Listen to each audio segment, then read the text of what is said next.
Assalamualaikum warahmatullahi wabarakatuh. Halo anak-anak, apa kabar? Bersama Bu Nafis hari ini kita akan mempelajari organ gerak pada hewan. Anak-anak sering lihat burung terbang, kucing lari, kelinci melompat. Mengapa bisa begitu? Karena mereka berpindah dari satu tempat ke tempat yang lain. Itu namanya bergerak. Anak-anak tahu nggak pengertian gerak itu apa?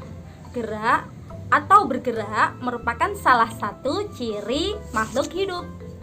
Kita bisa dinamakan bergerak jika sebagian tubuh kita atau seluruh tubuh kita berpindah tempat. Organ gerak pada manusia dan hewan tersusun atas sistem gerak. Sistem geraknya ini ada dua, yaitu tulang dan yang kedua otot. Anak-anak, rangka itu disebut juga alat gerak pasif. Mengapa demikian? Karena rangka atau tulang-tulang itu akan terus diam jika tidak dibantu oleh organ gerak yang lain. Apa itu, Bu? Organ gerak yang lain atau organ gerak yang kedua adalah otot. Otot ini disebut juga alat gerak aktif. Jika otot ini menempel pada tulang-tulang, maka kita bisa bergerak. Anak-anak, perlu kalian ketahui bahwa banyak sekali kesamaan antara organ gerak pada manusia dan organ gerak pada hewan. Akan tetapi, tidak semua komponen-komponen yang ada pada manusia ada pada hewan. Nah, yang membedakan apa? Gini anak-anak. Jika komponen-komponen pada manusia itu terdiri atas 3, yaitu rangka, otot, dan sendi, maka pada hewan, komponen-komponen itu akan menyesuaikan habitatnya. Nah, dalam hal ini, hewan secara garis besar dibagi menjadi 2, yaitu hewan vertebrata, atau disebut juga hewan bertulang belakang, dan yang kedua, hewan avertebrata, atau disebut juga hewan tanpa tulang belakang. Anak-anak, kita bahas yang pertama dulu ya. Kita bahas hewan vertebrata. Hewan vertebrata atau hewan bertulang belakang memiliki ciri-ciri: 1. Tentunya dia memiliki tulang belakang. 2. Rangkanya berada di dalam tubuh. 3. Fungsi dari rangka itu sebagian besar sama dengan fungsi rangka pada manusia, yaitu 1. Tempat melekatnya otot. 2. Memberi bentuk tubuh. 3. Melindungi bagian-bagian penting dalam tubuh. 4. Sebagai penyokong tubuh. Anak-anak nanti bisa menyebutkan fungsi dari rangka-rangka tersebut lagi.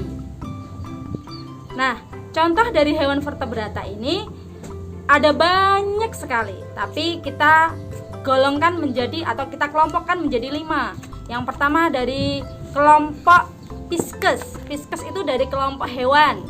Yang kedua dari kelompok amfibi. Amfibi itu hewan yang hidup di darat dan di air. Ketiga dari kelompok reptil.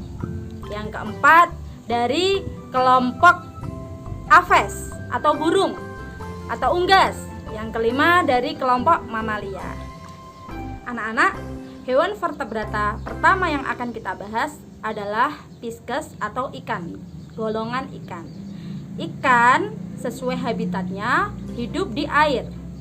Nah, karena hidup di air, ikan bernafas dengan insang dan memiliki sirip.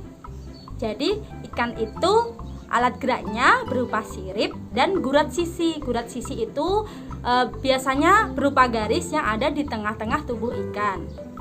Anak-anak, yang harus kalian ketahui, banyak sirip-sirip yang ada di dalam tubuh ikan. Ada sirip perut, ada sirip dada, ada sirip pada ekor. Ikan dibedakan menjadi 2. Yang pertama, ikan tulang rawan.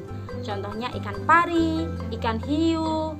Kemudian ada lagi ikan cucut. Yang kedua, ada ikan tulang keras. Contohnya banyak sekali. Ikan gurame, ikan nila, ikan tongkol, ikan kembung, dan lain sebagainya. Anak-anak, hewan vertebrata yang kedua yang akan kita bahas adalah reptil. Reptil termasuk hewan vertebrata yang memiliki tubuh panjang dan ramping.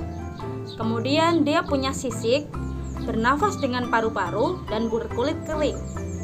Di antara contoh reptil yang kita ketahui seperti cicak, buaya, komodo, bahkan kadal. Kemudian yang ketiga, hewan vertebrata yang akan kita bahas adalah amfibi. Amfibi adalah hewan yang hidup di alam air dan alam darat atau di dua alam. Di sini kita ambil contoh hewan amfibinya adalah katak. Anak-anak, ketika fase cebong atau fase berudu, tulang-tulang pada berudu ini masih tergolong tulang lunak. Namun ketika dia sudah dewasa, sudah menjadi katak dewasa, dia tulang-tulangnya menjadi tulang-tulang keras. Katak bergerak dengan cara melompat. Selanjutnya yang keempat, ada aves. Aves itu termasuk burung dan unggas-unggas yang lain, ayam, kemudian itik dan lain sebagainya. Di sini kita ambil contoh burung ya anak-anak. Nah, untuk burung itu bergerak dengan cara terbang. Burung bisa terbang 160 km per jam loh. Kemudian ketika terbang, kenapa burung bisa secepat itu terbangnya? Karena dia punya paruh yang sangat ringan dibanding gigi dan rahang pada manusia dan hewan lainnya. Selain itu, burung mempunyai sternum atau tulang dada yang pipih dan luas, sehingga ketika terbang perlekatan otot-ototnya itu leluasa untuk terbang. Anak-anak, hewan vertebrata terakhir yang akan kita bahas adalah mamalia. Mamalia adalah hewan yang menyusui anaknya. Hewan yang menyusui anaknya ini kita ambil contoh kelinci. Kelinci mempunyai telinga yang panjang, kemudian dia bergerak dengan cara melompat. Mengapa kok kelinci bisa melompat tidak berjalan saja? Karena kelinci mempunyai kaki yang panjang, kaki belakangnya lebih panjang daripada kaki depannya.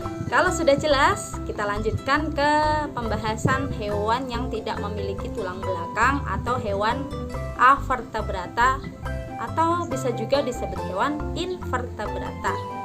Hewan avertebrata ini memiliki rangka yang biasanya terletak di luar, kemudian rangkanya tidak melindungi tubuh, kemudian syaraf-syarafnya berada di dalam tubuh atau biasanya di perut, kemudian tubuhnya itu lunak, merayap, bergerak dengan cara merayap. Kemudian sistem pencernaan, sistem sarafnya lebih sederhana daripada hewan vertebrata. Contoh-contoh hewan avertebrata ini seperti ubur-ubur, kemudian cacing.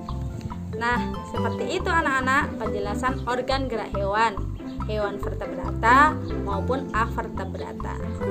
Jelas? Kalau ada yang tidak jelas, kalian bisa bertanya di kolom komentar atau bisa ditanyakan lewat Zoom meeting ketika kita ada jadwal di kelas 5A maupun 5B. Sekian dari Bu Nafis. Wassalamualaikum warahmatullahi wabarakatuh. Sampai ketemu lagi anak-anak.